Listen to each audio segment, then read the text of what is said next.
عام خبر دیں گے امریکی صدر ڈونلڈ ٹرمپ کا سوشل میڈیا پر بیان انہوں نے کہا کہ ایران نے مذاکرات کی درخواست کی ہے، ایران کے ساتھ مذاکرات کل دوحہ میں ہوں گے۔ امریکی صدر ڈونلڈ ٹرمپ نے سوشل میڈیا پر بیان جاری کیا ہے، انہوں نے کہا ہے کہ ایران نے مذاکرات کی درخواست کی ہے اور اس پر واشنگٹن اور تہران کے مذاکرات کل دوحہ میں ہوں گے۔ امریکی صدر ڈونلڈ ٹرمپ کی جانب سے اس بات کی تصدیق بھی کی ہے، اس سے پہلے یہ خبریں موصول ہو رہی تھی کہ امریکہ اور ایران کے درمیان مذاکرات دوحہ میں ہونے جا رہے ہیں، جبکہ اب امریکی صدر ڈونلڈ ٹرمپ کی جانب سے ٹروتھ سوشل پر یہ بیان جاری کیا گیا ہے۔ انہوں نے کہا ہے کہ ایران نے مذاکرات کی درخواست کی ہے، جبکہ ایران کے ساتھ مذاکرات کل دوحہ میں ہوں گے۔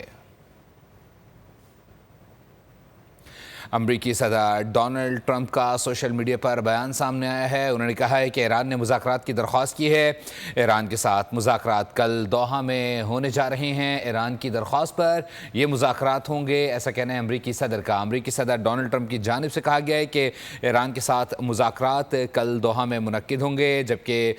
دوسری جانب ایران اور جنوبی لبنان اسرائیل اور جنوبی لبنان میں عسکری کارروائیاں تاحال جاری ہیں، جبکہ دوسری جانب ایران اور واشنگٹن کے درمیان جو ہے وہ مذاکرات کل دوحہ میں ہوں گے، جبکہ امریکہ اور ایران ایک دوسرے پر حملے روکنے پر بھی اتفاق کر چکے ہیں، جبکہ ساتھ ہی ساتھ امریکی میڈیا نے دعویٰ کیا ہے کہ آبنۂ ہرمز کے تنازع پر یہ مذاکرات ہوں گے۔ امریکی فوج اور ایرانی پاسداران انقلاب کے درمیان ہاٹ لائن تاحال فعال نہیں ہوئی ہے، لیکن امریکہ اور ایران کے درمیان یہ مذاکرات کل ہونے جا رہے ہیں۔ دونوں جانب سے دونوں فریقین نے ایک دوسرے پر حملے بھی روکنے پر اتفاق کیا ہے، تاہم اس میٹنگ میں یہ اہم ایجنڈا بھی آبنۂ ہرمز سے متعلق رکھا گیا ہے۔ یہ رپورٹ سامنے آ رہی ہے امریکی میڈیا کی جانب سے، تاہم